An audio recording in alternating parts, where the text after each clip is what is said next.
پدران و مادران گرامی باید بدانن که فرزندانشان چرا گرفتار روابط عاطفی نامشروع میشن. معمولاً در زمان مناسب توسط مادر و پدر که اینا رکنهای اساسی خانواده هستند، محبت لازم در وقت مناسب به فرزندا داده نمیشه.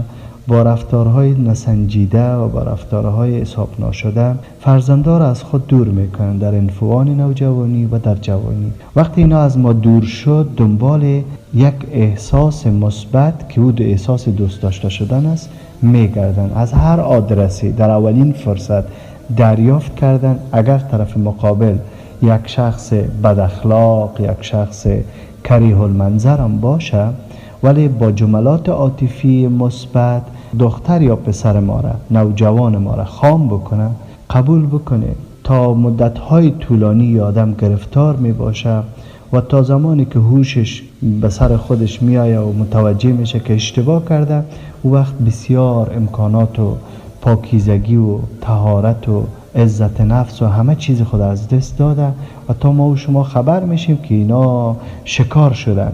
لطفاً پدر و مادرای عزیز تلاش بکنین که با فرزندایتان رفیق باشین، فرزندایتان رو دوست داشته باشین، بین فرزندایتان تفاوت نگذارین، هرگز فرزندایتان رو مقایسه نکنین.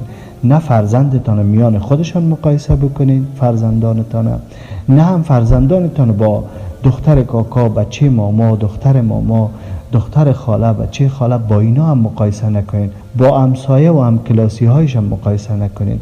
شما میدانین هر آدم منحصر به فرد است. اگر قرار باشه برش خدمت انجام بدیم، او را پیشرفت برش میسر بکنیم، بر از او زمینه ها را ایجاد بکنیم که در آینده ها سر پای خودش استاد شود، بهتر از تشویقش بکنیم.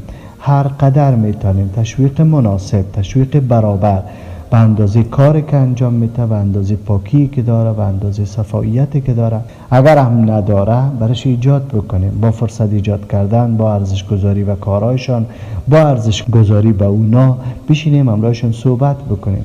به هر پیمانه که شما فرزندایتان بشنوین ازش، همون قدر حرفایتان میشنوه. به هر پیمانه که به فرزندایتان وقت بتین، دوباره به شما وقت میده.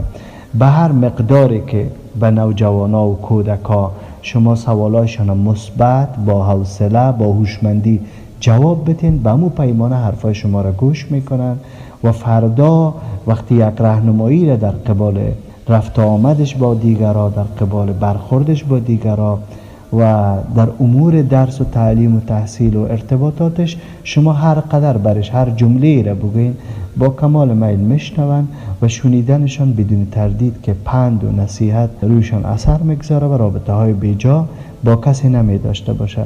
اگر این مواظبت و این مراقبت در وقت معین انجام ندادیم، حتما نوجوانای ما شکار میشن و او وقت ما و شما جز حسرت و پشیمانی چیزی را در بساط نخواد داشتیم. لطفاً مراقب باشید.